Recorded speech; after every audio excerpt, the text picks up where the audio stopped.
Constitutional amendment bill 128 128वें संविधान संशोधन bill पर और उसके समर्थन में अपने वक्तव्य को रखने वाला हूं। हम सब जानते हैं कि इस नए संसद भवन की शुरुआत गणेश उत्सव के दिन से प्रारंभ हुई और कल लोकसभा में निर्विघ्न ये महिला संशोधन बिल, नारी शक्ति वंदन बिल निर्विघ्न पास हुआ और मुझे आशा ही नहीं विश्वास है कि आज यहाँ भी ये किसी भी बाधा के बगैर, किसी भी विघ्न के बगैर सर्वसम्मति से 128 कॉन्स्टिट्यूशनल अमेंडमेंट बिल पास होगा और सबकी सहमति इसमें मिलेगी। हम यह भी जानते हैं कि हमारे प्रधानमंत्री मोदी जी, मैं उनको धन्यवाद देना चाहता हूं, जिन्होंने यह नारी शक्ति वंदन बिल लाकर जो रिजर्वेशन का विषय काफी लंबे अंतराल से चल रहा था, उसको एक निर्णायक मोड़ पर लाने का प्रयास किया है। इसके लिए मैं जहां उनको धन्यवाद देता हूं, वहीं जो उन्होंने नारी के सशक्तिकरण के लिए, एम्पावरमेंट के लिए जो पिछले 9 साल में कार्य किए हैं, उसके लिए भी मैं उनको धन्यवाद देता हूं, जिसने भारत की नारी को सुधारने में और उसकी दशा और दिशा और आगे मजबूती से समाज में बढ़े, इसके लिए बहुत ही कारगर कदम उठाए हैं। और उसी कदम में यह कदम भी एक बहुत महत्वपूर्ण कदम है, जिससे नारी का सशक्तिकरण होगा और नारी को ताकत मिलेगी। शब्दों के बारे में कई लोगों का अपना अपना वक्तव्य हो सकता है, लेकिन नारी शक्ति वंदन विधेयक,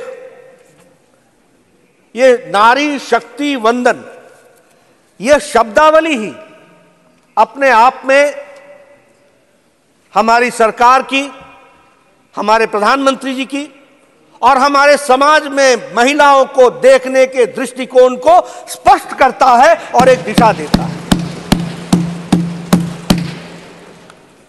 सभापति जी, मैं यहां यह भी कहना चाहता हूं कि हम सब लोगों के मन में कुछ धारणाएं बन गई हैं और वो धारणा यह बनी है कि जैसे हम महिलाओं पर कोई कार्य कर रहे हैं तो कुछ एहसान कर रहे हैं।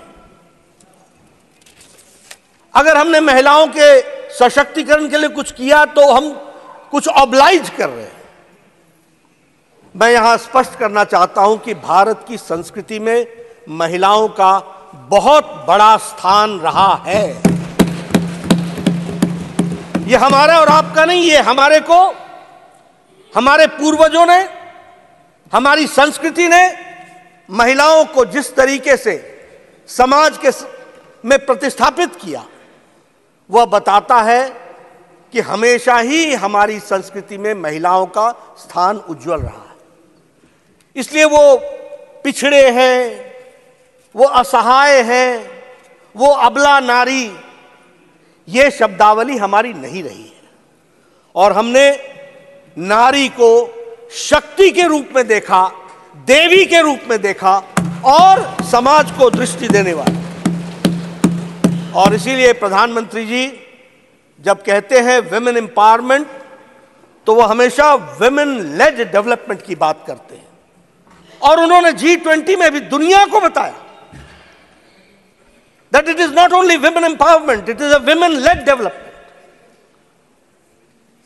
यह भारत की सोच को प्रतिपादित करते हुए दुनिया के सामने रखने का काम हमारे प्रधानमंत्री मोदी जी ने G20 के माध्यम से भी किया है।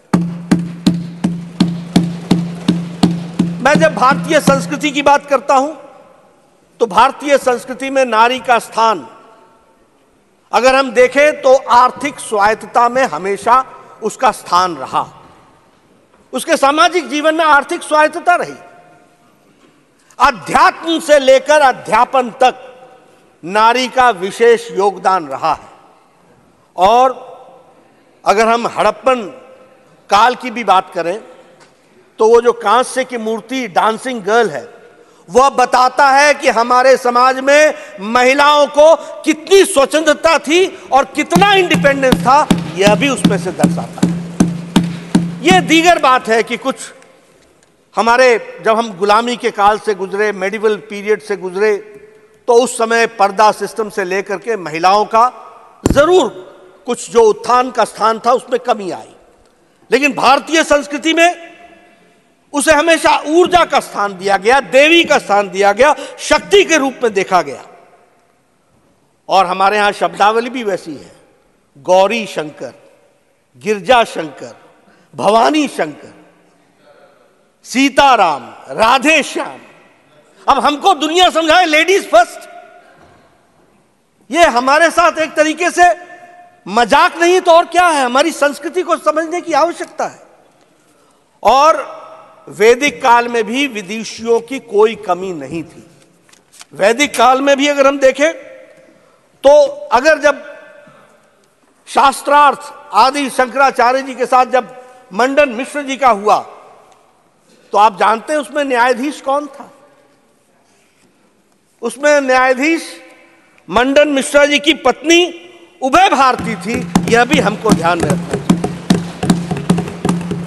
उसी तरीके से यजुर्वेद काल में महिलाओं को बराबर का स्थान दिया गया और कहा गया कि राजा अगर न्याय प्रेमी है तो रानी भी न्याय प्रेमी होनी चाहिए। इतनी दूर की सोच रखी गई थी, यह भी हमको ध्यान रखना। उसी तरीके से 4th सेंचुरी में, 4वीं सेंचुरी में प्रभावती गुप्त जो इंडियन हिस्ट्री में प्रथम राज्य इन्होंने किया, वह बताता है कि महिलाओं का कितना गौरवमय इतिहास रहा है। रानी जीजाबाई जो मराठा रानी के रूप में जानी गई, उनका जो गाइडेंस थी, उनका जो डायरेक्शन था, उसने छत्रपति शिवाजी को हिंदवी स्वराज्य बनाने के लिए प्रेरित किया। यह भी हमको ध्यान में रखना चाहिए। अहिल्याबाई होलकर जी को हम सब लोग जानते हैं अध्यात्म की दुनिया में, और उसके साथ साथ जिस तरीके से उन्होंने मंदिरों का नवनिर्माण किया, वह बताता है कि महिलाओं का हमारे सामाजिक और हमारे आध्यात्मिक जीवन में किस तरीके का स्थान रहा है। 1857 का हमारी क्रांति, और उसमें भी रानी लक्ष्मीबाई को हम नहीं भूल सकते, उनका नेतृत्व तो हम भूल नहीं सकते। और यहां हमारे संविधान सदन में जो कित्तूर रानी चेन्नम्मा जी की जो मूर्ति है, वह संविधान सदन में सुशोभित होकर के वह भी भारत की गाथा और महिलाओं की गाथा बताती है। पोर्चुगीज के खिलाफ अगर कर्नाटक के महारानी अब्बक्का ने अगर लड़ाई लड़ी, तो वह भी एक अपने आप में गाथा बताती है कि महिलाओं ने किस तरीके से हमारे विकास के लिए काम किया है। मैं ये भी बोलना चाहूंगा कि मॉडर्न टाइम्स में भी, आज के युग में भी अगर हम देखें, 21वीं शती जो है वो महिलाओं की शती है। 21वीं शताब्दी जो है वह महिलाओं की शताब्दी है। और फिर चाहे ज्ञान हो, चाहे विज्ञान हो, चाहे मिलिट्री एजुकेशन हो, चाहे सैन्य सुरक्षा हो, चाहे अर्थ जगत हो, हमें खुशी है कि आज हमारी भारत की महिलाएं अपने आप को लीडिंग रोल में लेकर के आई हैं और उन्होंने अपने आप को प्रतिस्थापित किया है और सम्मानित स्थान पर लेकर के आई हैं। It is not only the presence but it is the position. वह सम्मानित स्थान जो उनको मिला है, जो उन्होंने हासिल किया है, यह बताता है कि भारतीय नारी किस तरीके से उन्होंने अपना योगदान किया। आज सॉफ्टवेयर की दुनिया में 21% हमारी महिलाएं हैं जो लीडिंग रोल में हैं। आज हम अगर इसरो की बात करें, जिसके बारे में कल परसों जयराम रमेश जी चर्चा कर रहे थे, उसमें अगर हम साइंटिस्ट देखें तो फिर चाहे मार्स मिशन हो, चाहे चंद्रयान हो, चाहे आदित्य L1 हो, इन सब में महिला साइंटिस्ट का बहुत बड़ा योगदान है, इसको भी हमको ध्यान में रखना। और अगर हम कहें तो सरकार की सत्ता में भी आजाद भारत में 12 मुख्यमंत्री महिलाएं बन चुकी हैं इस आजाद भारत में, इसको भी हमको ध्यान रखना चाहिए। बहुत से ऐसे देश हैं जिन्होंने वोटिंग राइट्स पाने के लिए एक लंबा संघर्ष किया, महिलाओं ने सिर्फ फ्रेंचाइज पाने के लिए बहुत लंबा संघर्ष किया।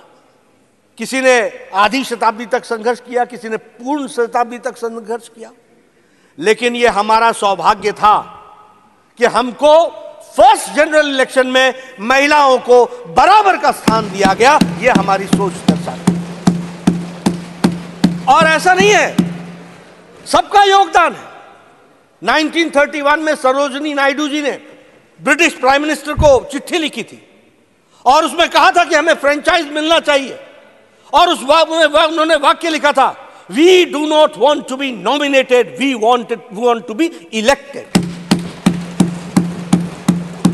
तो इस तरीके से अगर हम देखें तो हर दृष्टि से महिलाओं का एक विशेष योगदान रहा है।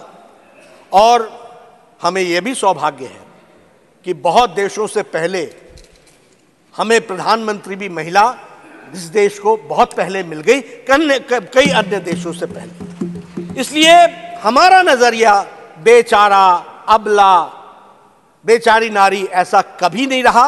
हमेशा हम लोगों ने उनको एक विशेष स्थान देकर के उनको आगे बढ़ाने का काम किया। हमारे कॉन्स्टिट्यूएंट असेंबली में भी 15 महिलाएं थी जिनका विशेष योगदान संविधान के निर्माण में रहा।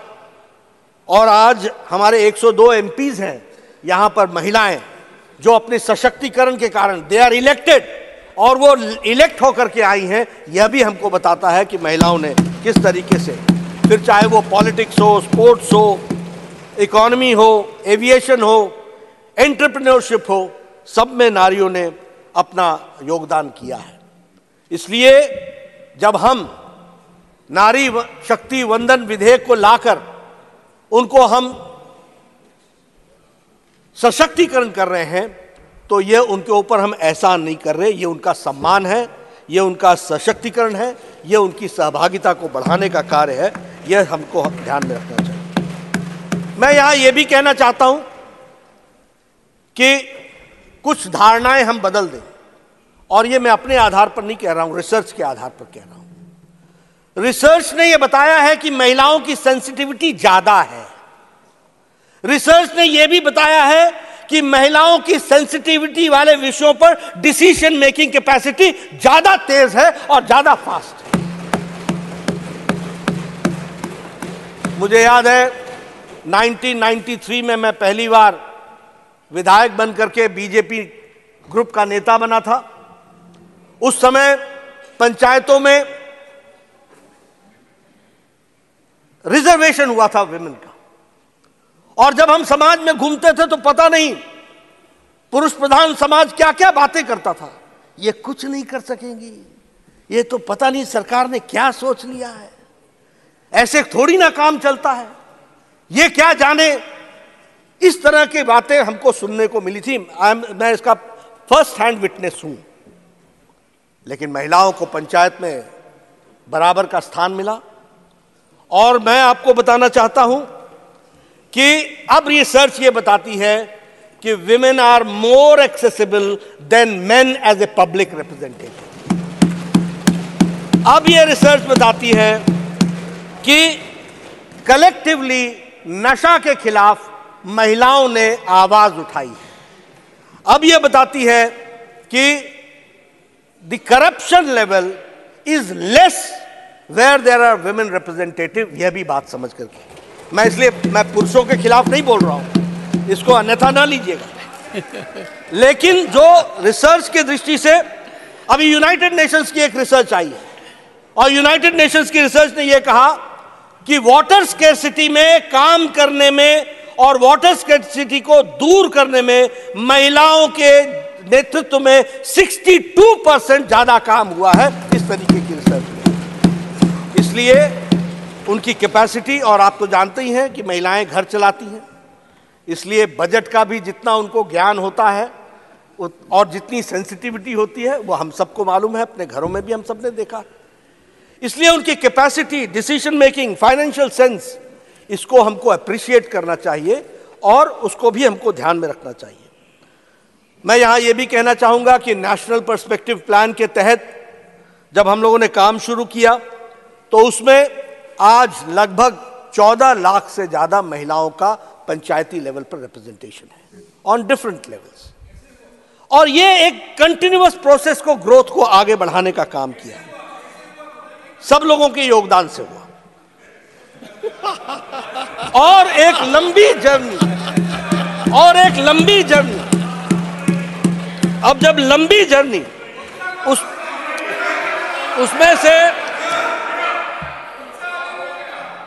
उसमें से इस कार्य को आगे बढ़ाने का काम किया। एक बात बताऊं मैं आपको, माननीय नड्डा जी, जब चारों तरफ देखते हैं तो जब नई नई पंचायत व्यवस्था आई थी और गांव में जाता था तो पूछता था कि आप कौन है, मीटिंग में आते थे, कहते थे मैं सरपंच पति, मैं प्रधान पति, मैं जिला प्रमुख पति।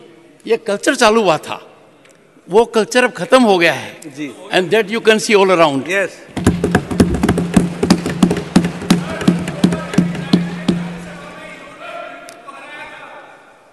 मैं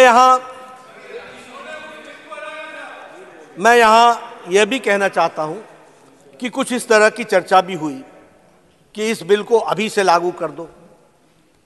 इस तरह की चर्चा भी हुई कि इसमें देरी क्यों। मैं यहां स्पष्ट करना चाहता हूं कि कुछ संवैधानिक व्यवस्थाएं होती हैं, कुछ संवैधानिक तरीके से कार्य करने का तरीका होता है। आखिर हमने महिलाओं को रिजर्वेशन देना है, पर किस सीट पर रिजर्वेशन मिले, किस सीट पर ना मिले, इसका फैसला कौन करेगा? इसका फैसला सरकार नहीं कर सकती, एक क्वासी जुडिशियल बॉडी करती है। उसको नॉमिनेट करना पड़ता है, उसको नॉमिनेट करना पड़ता है, उसको फिर वो, अब मैं अगर सरकार में हूं और मैं वायनाड को अगर रिजर्व कर दूं तो, अमेठी को कर दूं तो, अगर मैं अमेठी को कर दूं तो, अगर मैं रायबरेली को कर दूं तो, ये इसके लिए दो चीजें आवश्यक है।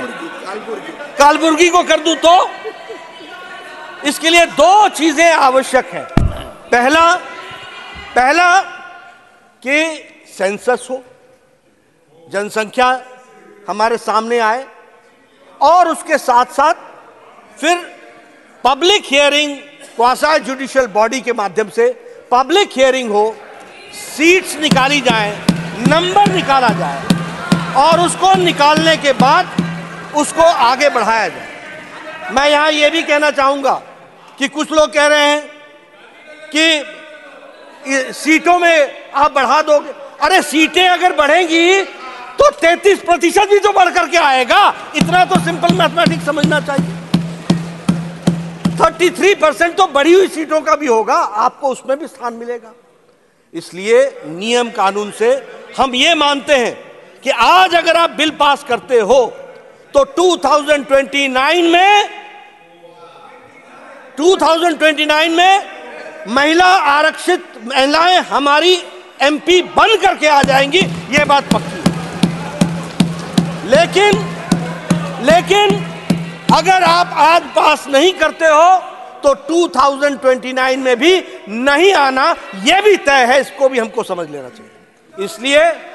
इसलिए मैं, आप अपनी बात कहिएगा, मैं इसलिए if this is the way and if this is the only way and if this is the shortest way, this is the way जिस रास्ते से हमको जाने की आवश्यकता है।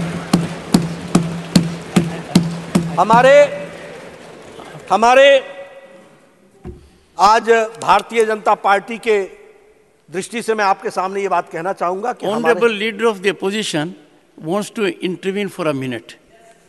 प्लीज खड़गे जी प्लीज। क्या बोलना है इसका जवाब? इसका अमेंडमेंट करने का कोई दिक्कत नहीं है।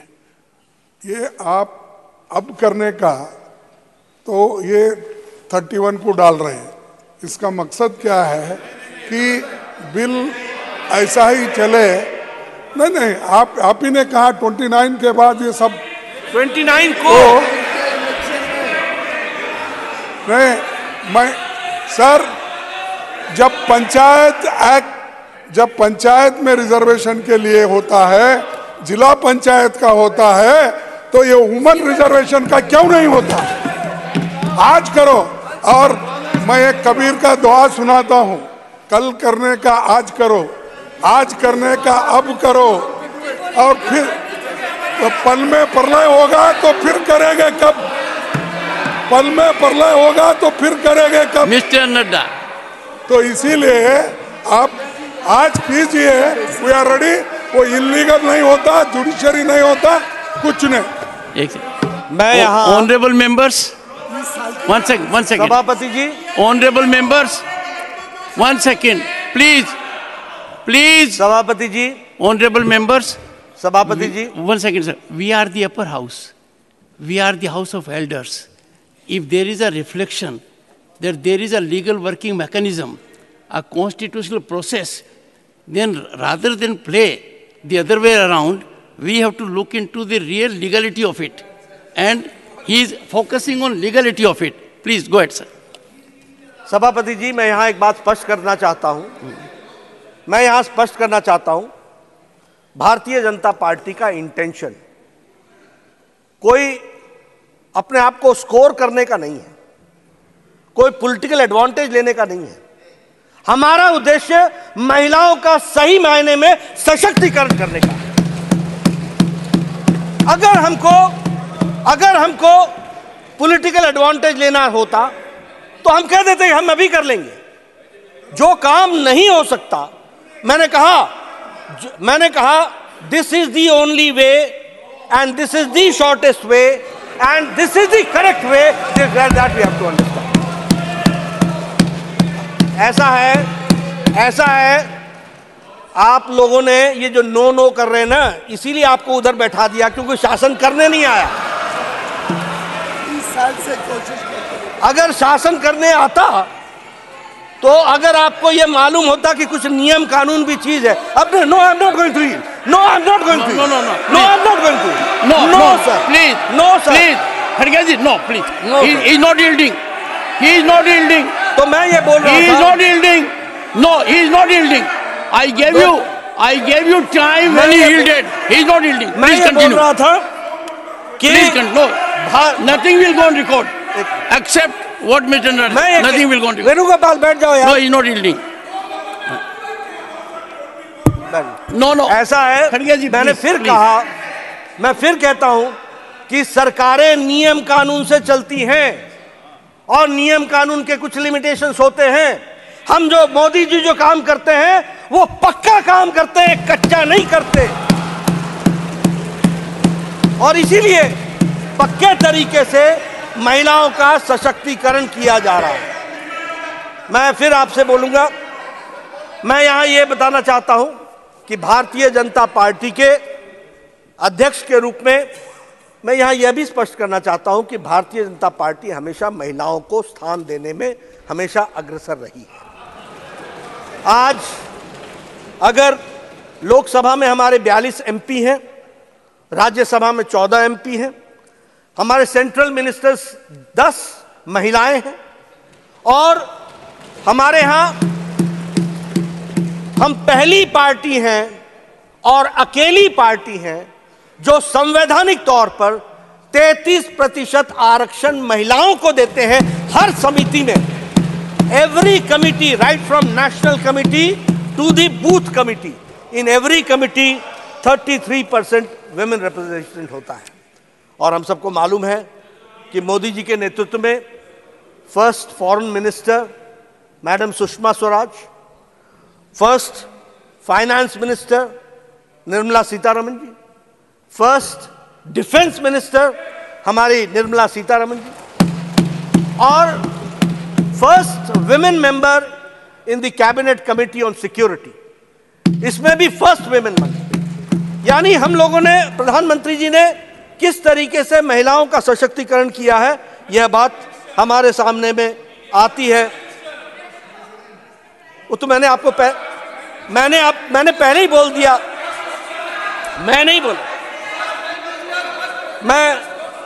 मैं यहां यह भी कहना चाहूंगा अध्यक्ष महोदय कि ऐसा है, कुछ लोग आत्मस्तुति में इतने ज्यादा रहते हैं कि अपना छोड़ करके कुछ और सुनना चाहते ही नहीं है। मैंने खुद बोला, ये क्या बोलेंगे, मैंने खुद बोला कि this country has seen prime minister, lady prime minister before many countries. हमने कहा, मैं यहां यह भी कहना चाहूंगा कि जो कार्यक्रम चलाए गए, चाहे वो स्वच्छ भारत अभियान है, चाहे बेटी बचाओ बेटी पढ़ाओ है, ये इसके बारे में मैं स्पष्ट रूप में आपको बताना चाहता हूं कि जब प्रधानमंत्री जी ने पहली बार प्रधानमंत्री बनकर के लाल किले के प्राचीर से, from the ramparts of Red Fort, he had said that हम स्वच्छता अभियान, दीपेंद्र बैठ जाओ, no disturbance, please sit down. बेटी बचाओ बेटी पढ़ाओ, this is not the way to conduct in the house. You are a senior member, please sit down. No, I will not bear this. बेटी बचाओ बेटी पढ़ाओ, पढ़ाओ डायरेक्शन और स्वच्छता अभियान, प्लीज सिट डाउन। सॉरी, इसके बारे में डोंट फोर्स माय हैंड्स। इसके बारे में जब लाल किले के प्राचीर से प्रधानमंत्री जी ने कहा, from the ramparts of Red Fort, जब कहा तो उस समय राजनीतिक लोगों ने कहा था ये बड़ा गैर राजनीतिक की क्या सस्ता की बात प्रधानमंत्री लाल किले से कर रहे हैं। कुछ लोगों ने मजाक उड़ाया था, कुछ लोगों ने हंसी उड़ाई थी, और बेटी बचाओ बेटी पढ़ाओ की बातचीत करते हुए प्रधानमंत्री जी ने कहा था कि हम लड़कों की चिंता करते हैं, लेकिन हम लड़कियों के बारे में चिंता नहीं करते हैं, हमको उसके बारे में चिंता करनी चाहिए। इस पर भी बहुत कटाक्ष हुए थे। लेकिन आज मुझे आपको बताते हुए खुशी हो रही है कि sex ratio at birth level हम 19 पॉइंट बढ़ करके आगे आए हैं, 19 पॉइंट्स हम आगे बढ़े। उसी तरीके से gross enrolment in higher education has increased by 18%, 18% बढ़ गया है। उसी तरीके से फर्स्ट टाइम देश में सेक्स रेशियो टोटल पॉपुलेशन का, out of 1000 male, females are 1020, female का सेक्स रेशियो बढ़ गया। ये आज बेटी बचाओ बेटी पढ़ाओ का हम सबको ध्यान में आता है कि हम सबको उसका क्या फायदा मिला है। जहां तक स्वच्छ भारत का सवाल है, 11 साढ़े 11 करोड़ इज्जत घर बनाना, मैं यहां बोलना चाहता हूं, 50 साल से ज्यादा आप राज किया आपने। हम लोग भी जब नेशनल हाईवे पर जाया करते थे तो झुंड की झुंड महिलाएं अपने दैनिक नित्य क्रम के लिए हाईवे से गुजरती हुई हम देखते थे। हम देखते थे कि वो सूर्यास्त और सूर्योदय का इंतजार करती थी, क्योंकि उनको अपना दैनिक नित्य कर्म उससे पहले करना होता था। क्या स्थिति थी और संख्या क्या थी? 12 करोड़। कभी सोचा नहीं था, कभी समझा नहीं था कि ये कैसी समस्या है। समझते भी कैसे? अगर सिल्वर स्पून से के साथ पैदा होते हैं, वो क्या जाने गरीब का दर्द, वो समझते हैं तो प्रधानमंत्री मोदी जी समझते हैं कि गरीब का दर्द क्या होता और गरीब बहन की तकलीफ क्या होती। आज 12 करोड़ बहनों को इज्जत घर दिया गया है। 12 करोड़ बहनें जब हम बोलते हैं तो 12 करोड़ चिल्ड्रन भी साथ में जुड़ते हैं, 12 करोड़ फैमिलीज भी साथ में जुड़ती हैं। किस तरीके का उनके साथ बर्ताव होता था, क्या क्या उसके साइड इफेक्ट, बैड इफेक्ट्स होते थे, वो सब हम सबको मालूम है। उनको इज्जत देने का काम प्रधानमंत्री मोदी जी ने किया और यूनाइटेड नेशंस ने भी उसको रिकॉग्नाइज किया और प्रधानमंत्री जी को उसके लिए सम्मानित किया। यह भी हमको ध्यान में रखना चाहिए। उसी तरीके से अगर हम प्रधानमंत्री आवास योजना की बात करें, आपको जानकर के खुशी होगी कि प्रधानमंत्री आवास योजना में हमारे 69% ओनरशिप जॉइंटली या इंडिविजुअली महिलाओं के पास है, महिलाओं को भी। एलपीजी गैस कनेक्शन, मैं हिमाचल के गांव से आता हूं, मुझे मालूम नहीं कि आप लोगों ने गांव को में को कितना देखा होगा, लेकिन हमारे यहां गांव में बहनें सुबह 4 बजे उठती थी, जंगलों में जाती थी, पेड़ों पर चढ़ती थी, लकड़ी काटती थी, लकड़ी का बोझा लेकर के आती थी, सुबेरे उस लकड़ी को जलाती थी। और लकड़ी, कच्ची लकड़ी को जलाना कितना कठिन काम है और कितना धुआं निकलता है उसमें से, उसका अंदाजा लेना चाहिए। आंखों से पानी आ जाता था, फेफड़े खराब हो जाते थे। इस तरीके का जीवन जीती थी हमारी बहनें। आज एलपीजी गैस कनेक्शन के कारण, और एलपीजी गैस कनेक्शन की जब मैं बात करता हूं तो उसकी भी संख्या 9 करोड़ से ज्यादा है, यानी 9 करोड़ लोग, 9.58 करोड़ बहनें जिनको एलपीजी गैस का कनेक्शन दिया गया, और उसके माध्यम से उनको आज वो 5 मिनट के अंदर पतिदेव को भी चाय पिलाती हैं, घर को संभालती हैं, और उनका एम्पावरमेंट हुआ है, उनका सशक्तिकरण हुआ है। यह परिस्थिति आकर के खड़ी हुई है। अगर मैं बात करूं जल जीवन योजना के बारे में, मुझे याद है पहाड़ों में बहनें 2-2 किलोमीटर नीचे पहाड़ से उतरकर पानी लेने के लिए, एक घेला पानी लेने के लिए 2-2 घंटे लगाती थी। नीचे जाना, पानी लाना और फिर चढ़ाई चढ़ करके घर पहुंचना। यह परिस्थिति हमने देखी है। आज जल जीवन मिशन में 10 करोड़ घरों को और 68% हमारा पानी का कनेक्शन का कवरेज दिया जा रहा है। मुद्रा योजना 70% लोन्स उसमें सैंक्शन हुए। ट्रिपल तलाक एक सामाजिक बुराई, और उसमें भी मैं बता दूं, जो आकाएं लंबे समय तक राज करते रहे उनको मालूम होना चाहिए, देयर इज नो ट्रिपल तलाक in Bangladesh, there is no triple तलाक in Pakistan, there is no triple talaq in Iran, there is no triple talaq in Iraq, there is no triple talaq in Syria, there is no triple talaq in Indonesia. ये सब मुस्लिम और Muslim dominated प्रदेश रहे, देश रहे, लेकिन हमारा Bharat triple तलाक चला हुआ था। सुप्रीम कोर्ट ने कह रखा था, उसके बावजूद भी क्यों? क्योंकि हम माइनॉरिटी की पॉलिटिक्स करते थे, अपीजमेंट की पॉलिटिक्स करते थे, ये वोट बैंक की पॉलिटिक्स करते हैं। ये प्रधानमंत्री मोदी जी की इच्छा शक्ति थी। आज ट्रिपल तलाक खत्म हो गया और मुस्लिम महिलाओं को इज्जत से जीने का अगर अधिकार दिया तो प्रधानमंत्री मोदी जी ने दिया। उसी तरीके से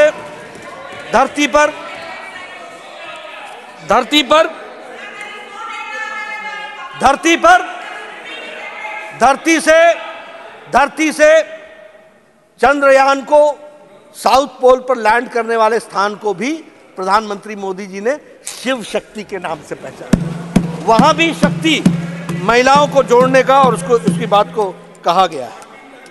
मैं इसके साथ साथ यह भी बोलना चाहूंगा, टाइम में से बोल रहे हैं, मैं यहां यह भी बोलना चाहूंगा कि ये सारी महिला सशक्तिकरण के कार्यक्रमों के माध्यम से देश को आगे बढ़ाने का काम किया है, और इसी में आज एक नई कड़ी जुड़ रही है, और वो है महिला शक्ति वंदन का विधेयक को पास करना। मैं सभी से तो अपील करूंगा ही, लेकिन इसके पहले कुछ और विषय भी मैं आपके सामने रखना चाहूंगा। एक चर्चा आज सुबह से मैं देख रहा हूं कि चर्चा चल रही है कि ओबीसी का ध्यान नहीं रखा गया, ओबीसी की चिंता नहीं की गई, ओबीसी के बारे में कुछ सोचा नहीं गया। ठीक है, राजनीति में इस तरीके के वक्तव्य चलते हैं, और वक्तव्य चलते चलते यहां तक पहुंच गया कि 70 सेक्रेटरी में 3 ही शायद ओबीसी।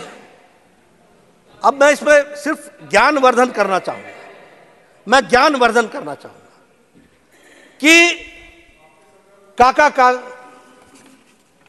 कालेलकर की रिपोर्ट नेहरू जी के टाइम की कहां पड़ी हुई थी? मंडल कमीशन इंदिरा गांधी जी के टाइम पर, राजीव गांधी जी के टाइम पर कहां पड़ा हुआ था? क्या हुआ उसका? क्या कर पाए उसको? 1992 में सुप्रीम कोर्ट ने कहा कि आप सर्विसेज में ओबीसी को रिजर्वेशन दीजिए, और 1995-96 में एससी, एसटी और ओबीसी कैटेगरी सर्विसेज में जुड़ी और ऑल इंडिया सर्विसेज में जुड़ी। अब आप बताइए कि आज सेक्रेटरी के एम्पैनलमेंट का जो कट ऑफ ईयर है वो है 1992। जो सेक्रेटरीज हैं वो 1992 बैच के नीचे के लोग हैं, पहले के लोग हैं। अब मैं आपसे पूछता हूं कि 2004 से 2014 तक कितने सेक्रेटरी ओबीसी थे और कहां थे वो ओबीसी के सेक्रेटरी, किस क्राइटेरिया में थे? जरा हमको इसका ज्ञानवर्धन कीजिए। देखिए, मैं बार बार बोलता हूं, लीडर को लीडर बनना पड़ेगा, ट्यूटर से नहीं चलता काम।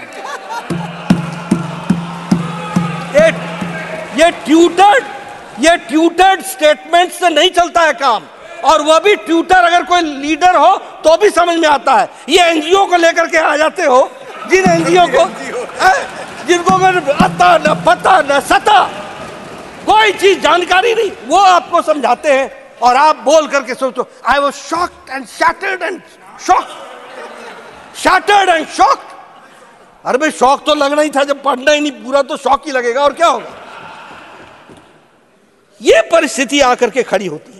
लेकिन मैं यहां यह बताना चाहूंगा,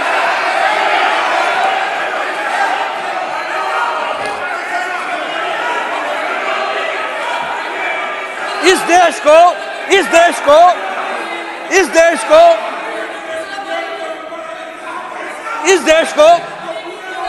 सर पॉकेट में हाथ रख करके बोला नहीं जाता है। सर, पॉकेट में हाथ रख करके बोला नहीं जाता है। नो, पार्लियामेंट्री एटिकेट्स नहीं है सर। ये भारत में, आजाद भारत में ओबीसी की बात करते हैं, ओबीसी की बात करते हैं। भारत को पहला ओबीसी प्रधानमंत्री भारतीय जनता पार्टी एनडीए ने दिया, यह भी हमको ध्यान रखना। ये ओबीसी की बात करते हैं। मैं कांग्रेस की बात कर रहा हूं। कांग्रेस और भैया, मैं कांग्रेस की बात, कांग्रेस। दूसरा आज 27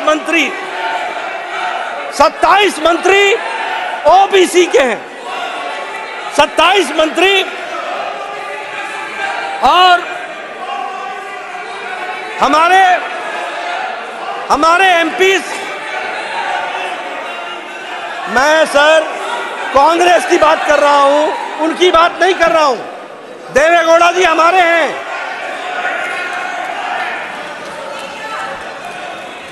ओबीसी, मैं कांग्रेस की बात कर रहा हूं। कांग्रेस, आई am not talking about Janata Dal, I am talking about Congress. That first Prime Minister has been given by NDA OBC, that is Narendra Modi by NDA. Never Congress has given. मैं OBC, मैं आउट ऑफ 303 बीजेपी के MP हैं, 303 में 85 यानी 29% हमारे MP OBC के हैं। यह भी हमको ध्यान में रखना चाहिए। उसी तरीके से 1358 एमएलए में 27% ओबीसी के हैं, 27%। आउट ऑफ 163 हमारे एमएलसी जो हैं उसमें 40% ओबीसी के हैं। मैंने जैसा कहा कि 303 एमपी में 85 यानी 29% एमपीज आर फ्रॉम ओबीसी।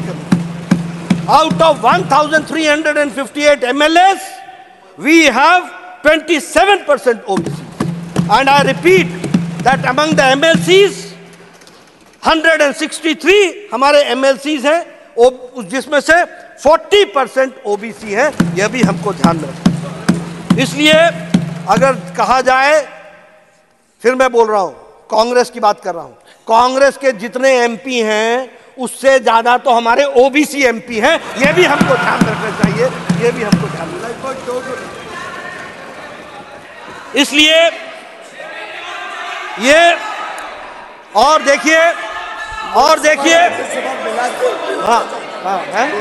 मैं सिर्फ लोकसभा की बात कर रहा हूं। अगर लोकसभा और राज्यसभा मिला ले तो आपसे कहीं ज्यादा हम निकल जाते हैं, यह भी आपको ध्यान रखना। इसलिए और आप ओबीसी की बात करें, आप ओबीसी की बात करें, जो एक बार नहीं अनेकों बार ओबीसी को गाली दे और एक बार नहीं अनेकों बार बोले मैं नहीं माफी मांगूंगा, ये इस तरह की बातचीत है। इसलिए मैं ये कहना चाहता हूं, सब लोगों का साथ मिलना चाहिए, सबकी सद्बुद्धि आए, सब लोग मिलकर के चलें, नारी सशक्तिकरण में अपने आप को जोड़ करके चलें और इस काम में अपना योगदान करें। और हम ओबीसी समर्थक होते हुए समाज को, सबको साथ लेकर के चलने की बात कहते हैं। इन्हीं शब्दों के साथ इसका मैं समर्थन करता हूं और सबसे समर्थन